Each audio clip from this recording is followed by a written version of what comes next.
The massive alien ship hung in space like a dark mountain, its metal hull stretched for miles, covered in strange symbols that glowed with purple light. The ship was called the Infinite Dominion, and it belonged to the most powerful race in the galaxy. Commander Vex Thala stood on the bridge of his warship. He was 8 feet tall with green scales that shined like glass. His yellow eyes looked down at a small blue planet floating in the darkness below. Earth, the third planet from a yellow star. Home to a race called humans. Vex Thala laughed as he read the reports about these creatures. The humans lived on what the galaxy called a death world, a planet so dangerous that only the most savage beasts could survive there. The air was poisoned to most civilized races. The weather could kill with wind and water. Wild animals hunted and killed for food. It was a world of endless violence. "Look at this," Vex Thala said to his second in command.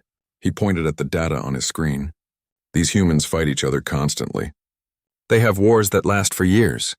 They kill their own kind over small pieces of land. They are nothing but animals." Sub-Commander Crix nodded his scaled head. "Yes, Commander. The Galactic Council was right to send us here. These primitives cannot be allowed to spread beyond their world."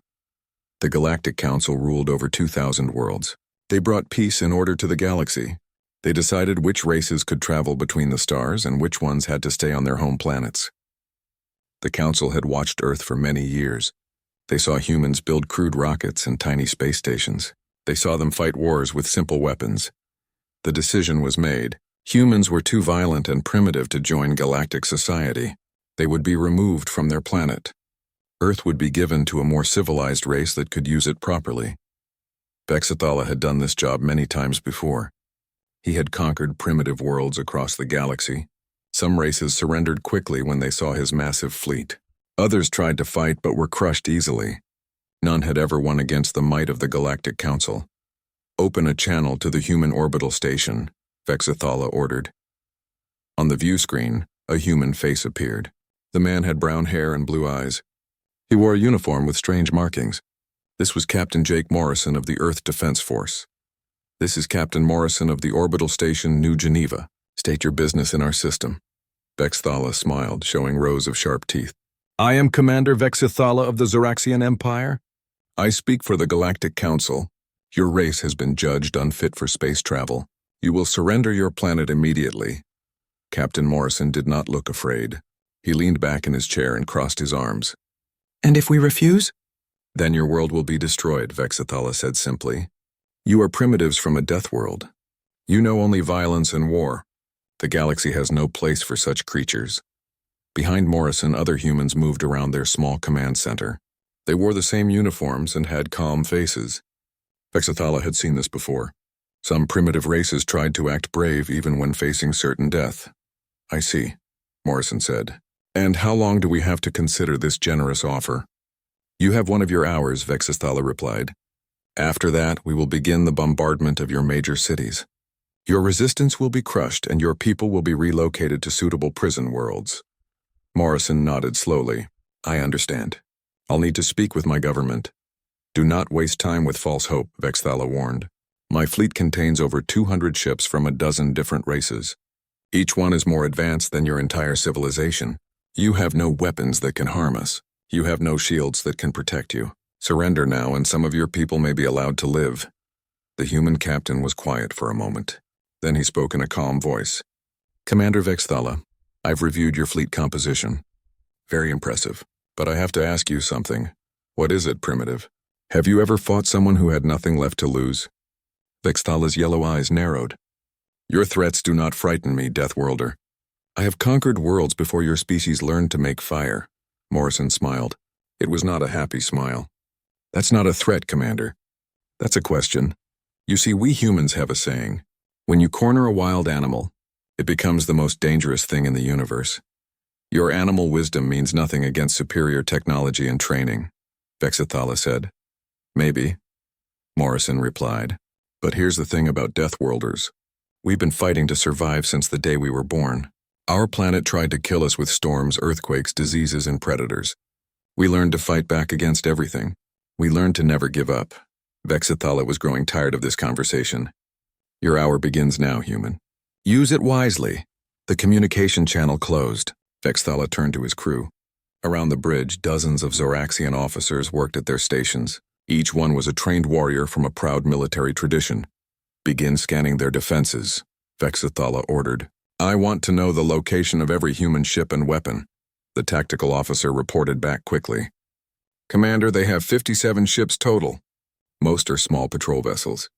They have 12 orbital defense platforms around their planet. Their largest ship is less than half the size of our smallest cruiser." Vexathala nodded. It was exactly what he had expected. "And their weapons? Primitive kinetic projectiles and simple energy beams. Nothing that can penetrate our shields." Sub-Commander Crick stepped forward. "Should we alert the other Council fleets? They may want to observe this conquest for their records." "Yes," Vexathala agreed. "Let them see how quickly the Zoraxian Empire can pacify a death world. It will be a useful demonstration of our power." As his crew worked, Vexathala looked out at the blue planet below. He had read about Earth in his briefings. A world of endless oceans and violent weather. A place where creatures ate each other to survive. A planet that produced only savages and killers. The humans called it home. Soon, Vexathala thought, they would learn the price of defying the Galactic Council. Their primitive ships would be destroyed in minutes. Their cities would burn under orbital bombardment. Their people would be scattered across the galaxy as warnings to other primitive races. It would be just another easy victory for the Zoraxian Empire. The hour passed quickly. When Captain Morrison appeared on the screen again, his face was still calm. "Commander Vexathala, I have an answer for you." "Speak." "Earth respectfully declines your offer. We will defend our world." Vexathala laughed long and loud. "Then you have chosen death, Deathworlder. May your primitive gods have mercy on your souls." The communication ended. Vexathala turned to his weapons officer. "Begin the attack." The alien fleet moved into attack formation. 200 ships spread across space like deadly flowers. Each vessel gleamed with advanced technology that had conquered 1,000 worlds. Vexathala watched from his command chair as his forces prepared to crush the human resistance. "All ships report ready, Commander," announced his communications officer. "The Council observers are also standing by to record our victory." Vexathala nodded with satisfaction. Representatives from 6 different alien races had come to watch the destruction of Earth. It would be a perfect demonstration of Zoraxian military power. On Earth, Admiral Lisa Carter stood in the command center buried deep under Cheyenne Mountain. The massive room buzzed with activity as dozens of officers tracked the alien fleet movements. Screens showed the positions of every enemy ship, their energy signatures blazing like stars against the darkness of space. "Ma'am, enemy forces are moving into assault positions," reported Major Kevin Brown from his tactical station. "First wave appears to be 120 fighters, followed by 30 cruisers." Admiral Carter studied the display. She was a veteran of the Mars colony wars and had spent her entire career preparing for this moment. Earth had always known that contact with alien life might not be peaceful. "Open channels to all defense forces," she ordered. "All stations, all ships, all personnel. This is Admiral Carter." Across the solar system, her voice reached every human defender. Space stations, asteroid mining facilities, patrol ships, and hidden weapon platforms all received the same message. "People of Earth, today we face an enemy that believes we are primitive animals. They think our home is nothing but a violent death world that breeds savages. They believe we will surrender or die easily." She paused and looked around the command center. Every face was focused and determined. They are about to learn why Deathworlders survive. In space above Earth, Lieutenant Pete Rodriguez sat in the cockpit of his fighter, the Mustang 7. He was part of the first squadron, Earth's best pilots. Around him, 11 other fighters waited for the order to launch. "All right, Mustangs," came the voice of squadron leader Captain Amy Parker over the radio. "Remember what we learned in training. These aliens have better ships and better weapons, but they've never fought anyone crazy enough to live on Earth." Pete grinned and checked his weapon systems. His fighter carried missiles, railgun rounds, and one special surprise that Earth's engineers had developed just for this day. The alien fighters screamed toward Earth's defenses. Vexathala watched the tactical display with bored confidence. His pilots were the best in the Zoraxian military. Each one had years of training and combat experience. Their ships were faster and more heavily armed than anything the humans possessed. "Contact in 30 seconds, reported his tactical officer. "Human fighters are launching to intercept." "How many?" Vexthala asked. 12 ships, Commander. Vexthala laughed. 12? Against 120 of our finest? These humans are even more primitive than I thought. But as the two forces closed the distance, something unexpected happened. The human fighters did not spread out in a defensive formation. Instead, they accelerated directly toward the alien fleet at maximum speed. Sir, called out his tactical officer with confusion in his voice. The human ships are not following standard engagement protocols. They appear to be charging directly at our formation. Vexthala frowned. Charging? That is suicide. No pilot would attempt such a maneuver. Lieutenant Rodriguez pushed his engines past the red line. Warning lights flashed in his cockpit as his fighter accelerated beyond safe limits. The G-forces pressed him deep into his seat, but he had trained for this. Every human pilot had trained for this. Mustang 7 to all fighters, he called over the radio. Remember, they expect us to fight like civilized people. Let's show them what uncivilized looks like. The alien pilots were confused by the human tactics. Their training had taught them to engage at long range, using superior technology to destroy enemies before they could respond. But the humans were closing the distance at suicidal speeds, ignoring the danger to themselves. Fire at will, ordered the lead alien pilot. Destroy them before they reach us. Energy beams lanced out from the alien fighters. Several struck the human ships, but the humans did not slow down or change course. They continued their wild charge, firing missiles and kinetic rounds as they came. Impossible, whispered Vexthala as he watched the battle unfold. They should be retreating. Why are they not retreating? 3 human fighters exploded under alien fire, but the remaining 9 reached the enemy formation. What happened next would be talked about in military academies for centuries. Pete Rodriguez dove his fighter directly between 2 alien ships, firing at point-blank range. His railgun rounds punched through their shields and hulls. As they exploded, he used the blast wave to accelerate toward his next target. This is Mustang 7, he called out with excitement in his voice. Splash 2 bandits. These things have glass jaws. Captain Parker rolled her fighter upside down and fired missiles straight down at an alien cruiser.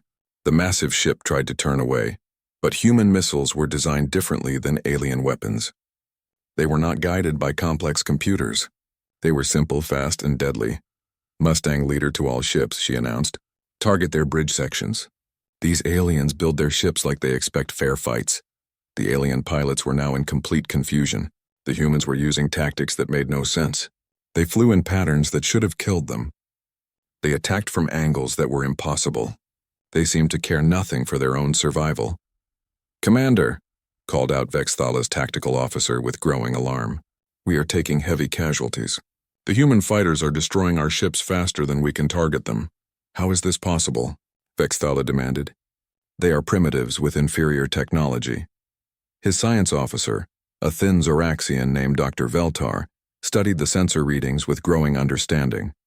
Commander, I believe I know what is happening. These humans evolved on a death world. Their entire species developed under constant threat of death. What does that mean? Vexthala snapped.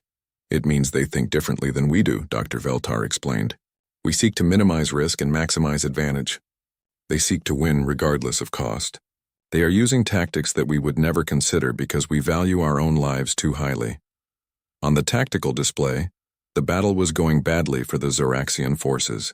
Human fighters were swarming through the alien formation like angry wasps. They worked together in ways that seemed impossible, covering each other and striking at weak points with deadly precision. Commander Sarah Blake stood on the bridge of the Earth destroyer Gettysburg. Her ship was one of 12 human vessels moving to engage the alien cruisers.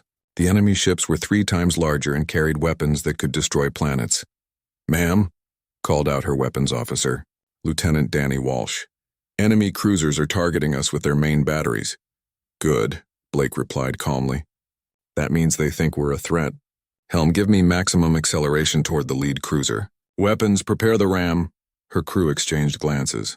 The ram was a last resort weapon, designed to be used only when a ship was about to be destroyed anyway. It would turn the Gettysburg into a massive kinetic projectile. Ma'am, said her first officer carefully, the ram will destroy our ship. Blake smiled grimly. Lieutenant, we're from Earth. Our whole planet is trying to kill us every day.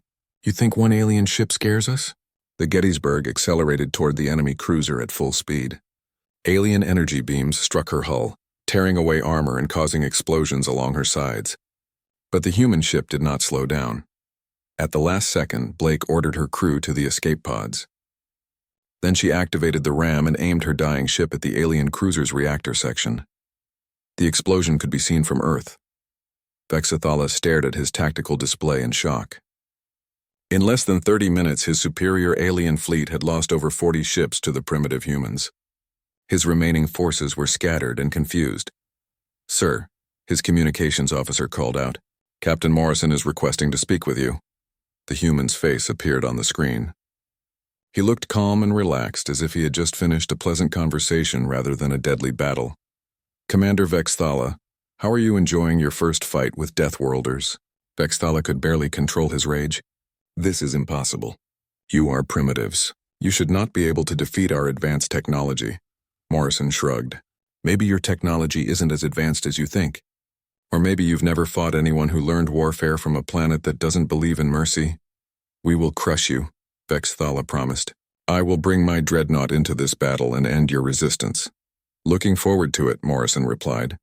"Just remember, Commander, we're not fighting for conquest or glory. We're fighting for our home. And there's nothing more dangerous than someone defending their family." The communication ended, leaving Vexathala alone with his rage and growing fear. The battle for Earth raged across space as more alien ships joined the fight. Vexathala's confidence had turned to anger, then to concern, and now to something approaching fear. His superior fleet was being torn apart by humans who fought like wild animals. "Status report," Vexathala demanded from his tactical officer. "Commander, we have lost 63 ships. The humans have lost 18. Our fighter squadrons are in complete disarray." Vexathala's yellow eyes blazed with fury. How? How are these primitives defeating us?" Dr. Veltar stepped forward with his analysis. "Sir, I have been studying their tactics. The humans do not fight to preserve their forces. They fight to win at any cost. Each human ship is willing to sacrifice itself to destroy multiple enemy vessels." "That is madness," Vexathala snarled. "To us, yes," the doctor agreed. "But they evolved on a world where everything wants to kill them. Madness is how they survived." Above Earth, the human forces were proving this point with deadly effectiveness. Captain Jake Morrison flew his command ship, the Defiant, directly into the heart of the alien formation. Around him, the remaining human fighters pressed their attack with the fury of cornered wolves. "All ships, this is Morrison," he called over the radio. "Remember your training. These aliens expect us to fight fair. Show them what unfair looks like." Lieutenant Pete Rodriguez, still alive in his battered fighter, grinned as he heard the order. His ship had taken heavy damage, but the engine still worked and his weapons still fired. That was all a human pilot needed. "Copy that, Captain." Mustang 7 going for broke. He spotted an alien destroyer trying to retreat from the battle. The ship was damaged but still dangerous. Pete pushed his fighter into a dive that would have killed most alien pilots from the G-forces alone. His targeting computer locked onto the destroyer's engine section. "This is for Earth, you scaled bastards," he muttered, and fired everything he had. His missiles struck the alien ship's reactor core. The explosion lit up space like a new sun, taking Pete's fighter with it.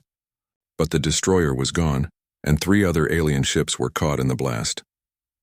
Admiral Carter watched the battle from her command center deep underground. The tactical display showed the ebb and flow of combat across the solar system. Each light that went out represented ships and lives lost on both sides. "Ma'am," reported Major Brown, "the aliens are regrouping. Looks like they're preparing for a major assault." "How many ships do they have left?" Carter asked. "Approximately 130 vessels of various sizes. But ma'am, they're bringing up their heavy units. We're detecting dreadnought-class signatures." Carter nodded grimly. She had expected this. The aliens would eventually stop underestimating human determination and bring their most powerful weapons to bear. "Signal all units," she ordered. "Phase 2 is now in effect. Activate the orbital defense grid." Around Earth's orbit, hidden installations came online. For decades, humanity had been preparing for this day. Deep space sensors had detected alien civilizations years ago. Earth's governments had worked together to build defenses that the aliens would never expect. Vexathala was about to order his dreadnought forward when his sensor officer made an alarming discovery. "Commander, I am detecting new energy signatures around the human planet. Multiple installations are powering up. What kind of installations? Vexthala demanded. Unknown, sir. The energy readings are unlike anything in our databases. On Earth's moon, Colonel Rick Barnes stood in the control center of Lunar Base Armstrong. Around him, technicians worked frantically to bring the base's main weapon online. The lunar mass driver had been disguised as a mining operation for 20 years. In reality, it was the largest kinetic weapon ever built by human hands. Target acquisition complete, reported his weapons officer. Alien dreadnought at bearing 27 Mark IV. Fire, Barnes ordered simply. The mass driver launched a tungsten rod the size of a telephone pole at a significant fraction of light speed. The projectile crossed the distance to the alien fleet in seconds. It struck Vexathala's dreadnought amidships with the force of a nuclear weapon. The massive alien ship shuddered under the impact. Hull plates tore away and atmosphere vented into space. Emergency alarms rang throughout the vessel as damage reports flooded in. Impossible, Vexthala roared. What kind of weapon was that? Kinetic projectile, sir, his science officer reported with amazement. Simple tungsten rod accelerated to near light speed. The humans turned their moon into a weapons platform. Before Vexthala could respond, more projectiles began raining down on his fleet. Hidden installations on asteroids, space stations, and even Earth itself opened fire. The humans had turned their entire solar system into a fortress. Commander Sarah Blake's replacement, Captain Tony Martinez, took command of the new destroyer Phoenix. He watched as alien ships fell under the unexpected bombardment from Earth's hidden weapons. All right, people, he announced to his crew. The Admiral just gave us the green light. Time to show these aliens what human engineering can really do. The Phoenix had been built in secret, incorporating technology reverse-engineered from alien ships that had been shot down during reconnaissance missions. It was faster and more heavily armed than any previous human vessel. Helm, take us into the thick of it, Martinez ordered. Weapons target that alien carrier. Let's see how they like a taste of their own medicine. The Phoenix streaked toward the alien formation, its new weapon systems charging. When it opened fire, the results were devastating. Human weapons had been redesigned to exploit weaknesses in alien shield technology. Vexathala watched in growing horror as his fleet continued to take losses. These humans were not the primitive savages he had been told to expect.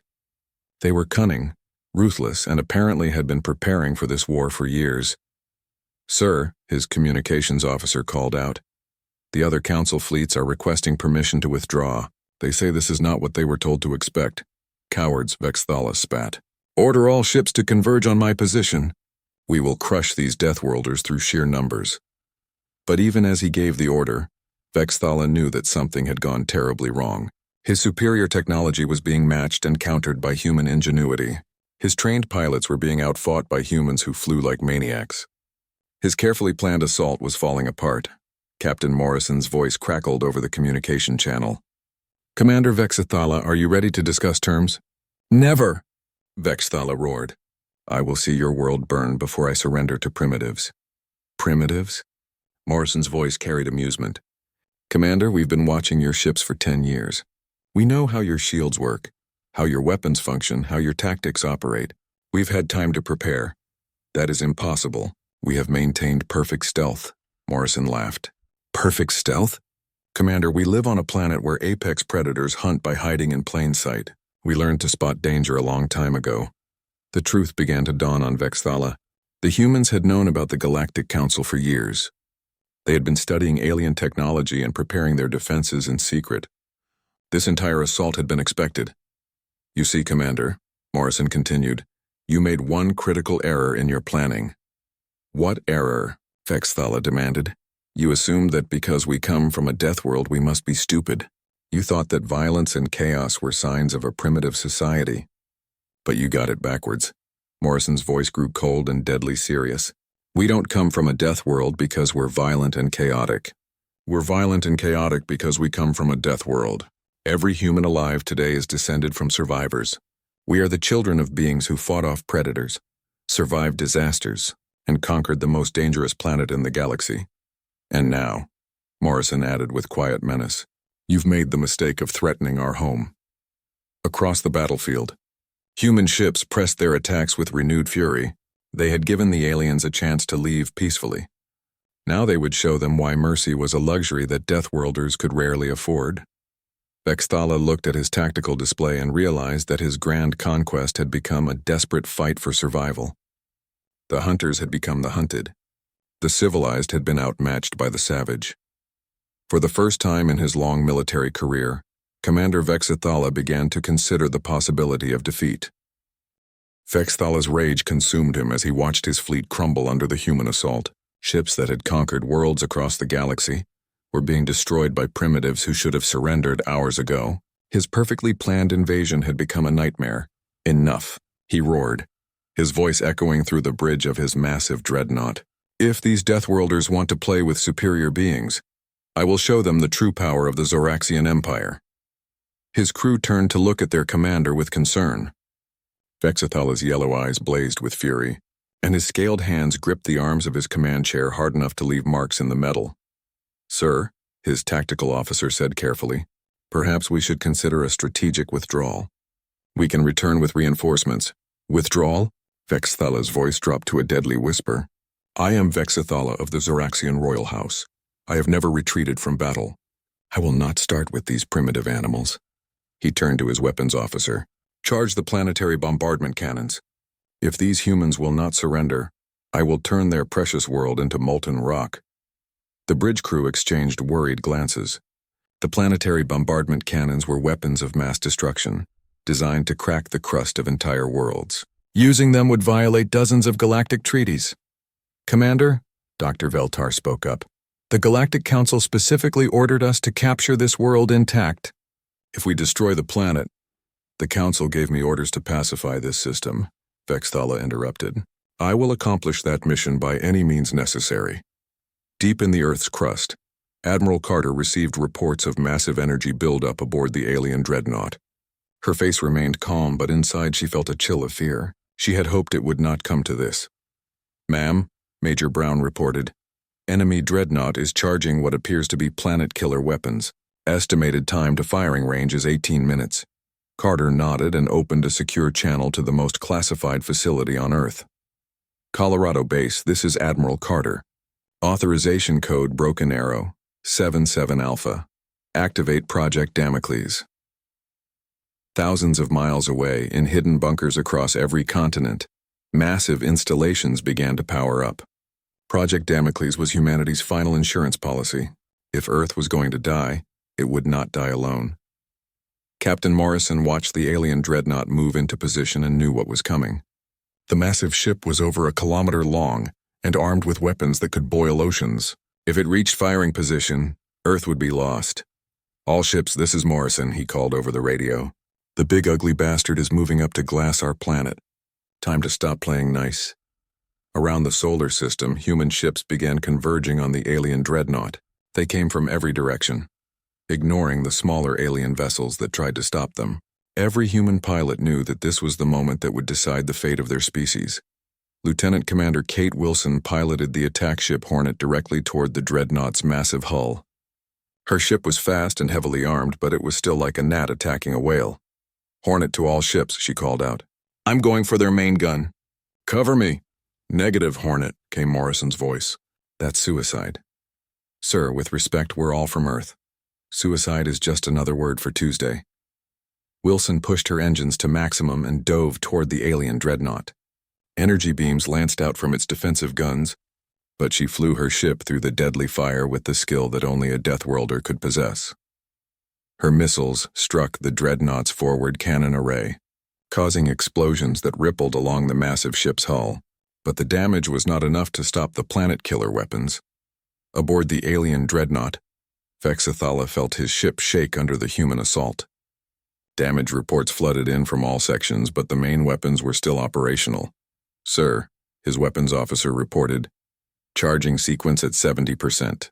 We will be ready to fire in 12 minutes. Good, Vexthala snarled. Let these primitives see what happens when they defy the will of the Galactic Council. But as he spoke, alarms began to sound throughout the ship. His tactical officer looked up from his station with fear in his eyes. Commander, I am detecting massive energy signatures throughout the human system. Something is powering up on their planet.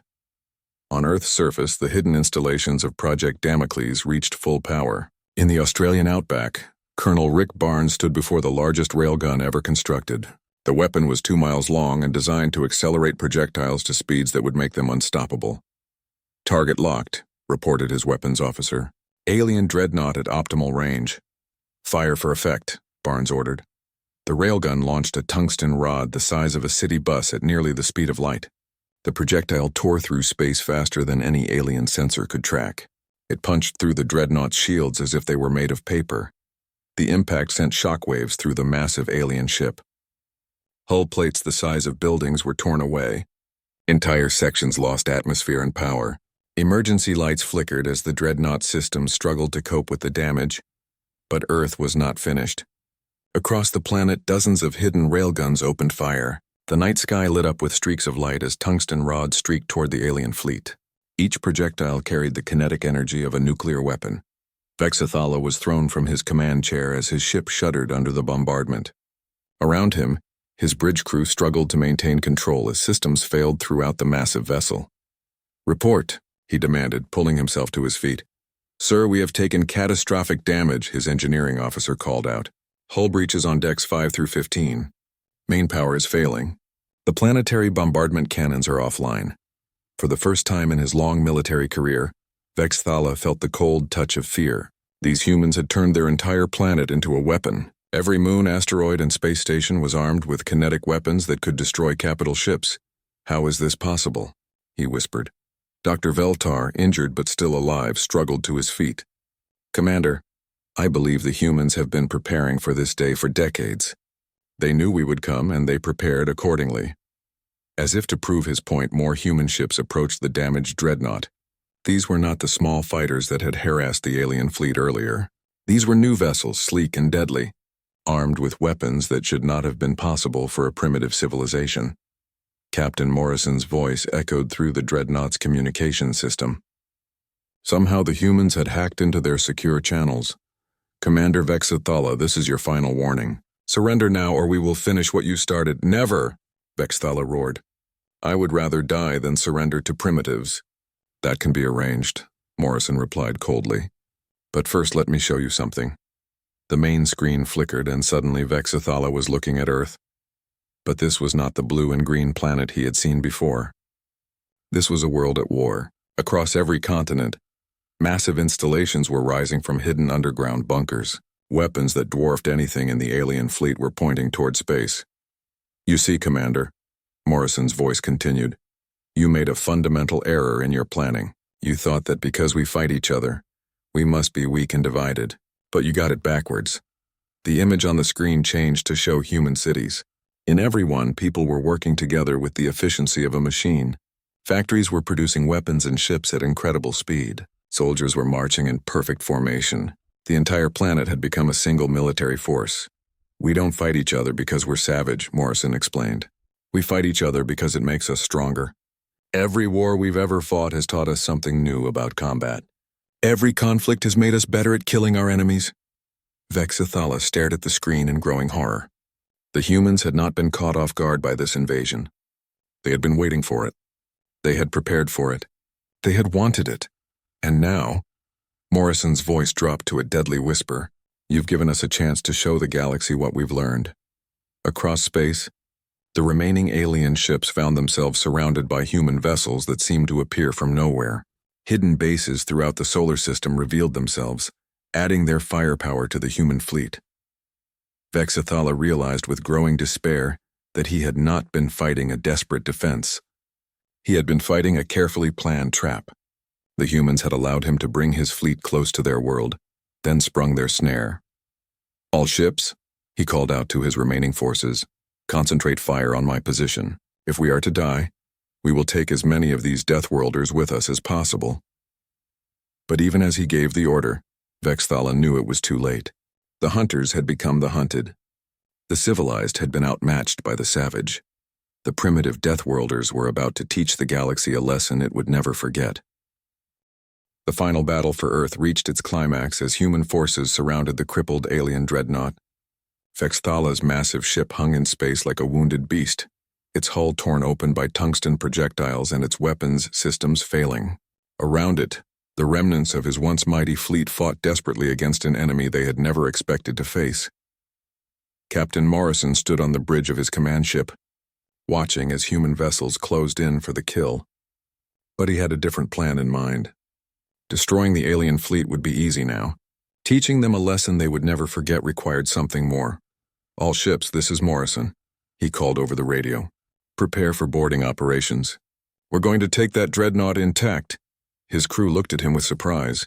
Boarding a hostile alien ship was one of the most dangerous operations in space combat. Even damaged, the dreadnought still had thousands of alien warriors aboard. "Sir," his tactical officer said carefully, "that ship is over 1 kilometer long. We don't have enough Marines to control it." Morrison smiled grimly. "We don't need to control it. We just need to reach the bridge." Across the human fleet, elite Marine units prepared for the most dangerous mission of their lives. These were not ordinary soldiers. They were the products of Earth's harsh environment, trained from birth to survive in conditions that would kill most civilized beings. Sergeant Kelly Murphy checked her powered armor one final time. She had been born in the ruins of Detroit, where survival meant fighting for every scrap of food and shelter. The toxic atmosphere and radiation had made her stronger than any alien could imagine. "Listen up, Marines," she called to her squad. "We're going into a ship full of 8-foot lizards with energy weapons. Remember your training. Watch each other's backs and show these aliens why you don't mess with Deathworlders." The boarding pods launched from human ships like bullets from a gun. They streaked across space toward the alien dreadnought, their armored hulls designed to punch through enemy defenses. The aliens tried to shoot them down, but the pods were too small and too fast.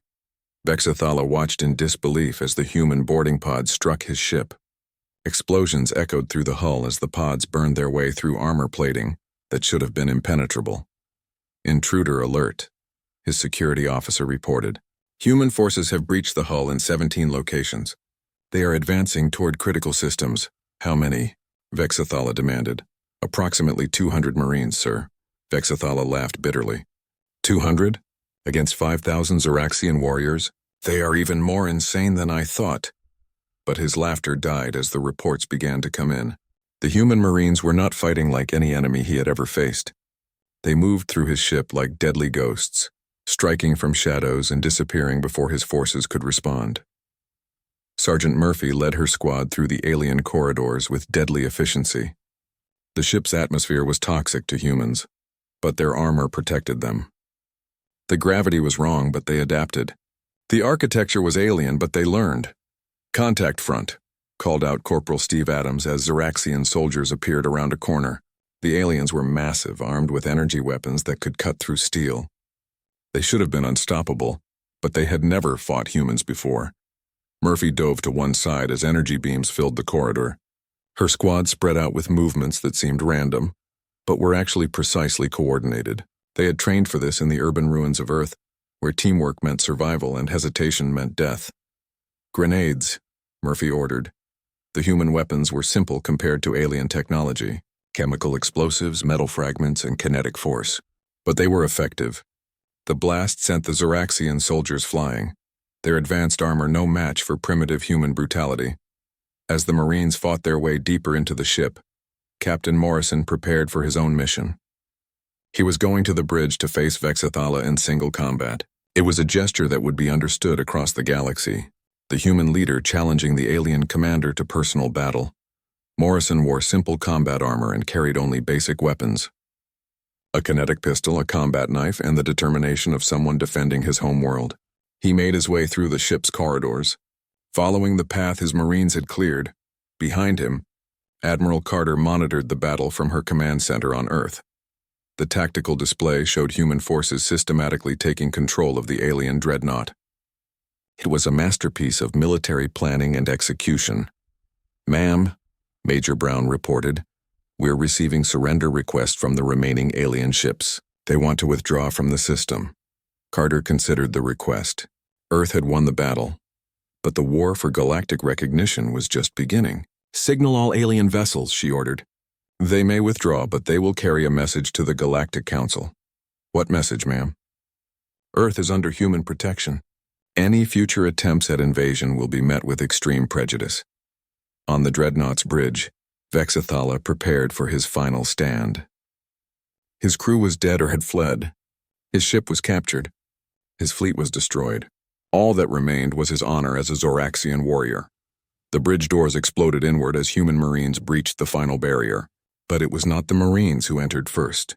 It was Captain Morrison, walking calmly into the heart of enemy territory as if he owned the place. "Commander Vexathala," Morrison said politely, "I believe we have unfinished business." Vexathala drew his plasma sword, a weapon that could cut through any known material. The blade hummed with deadly energy as he raised it in challenge. "You are brave for a primitive," Vexathala admitted, "but bravery will not save you from superior skill and training." Morrison drew his combat knife.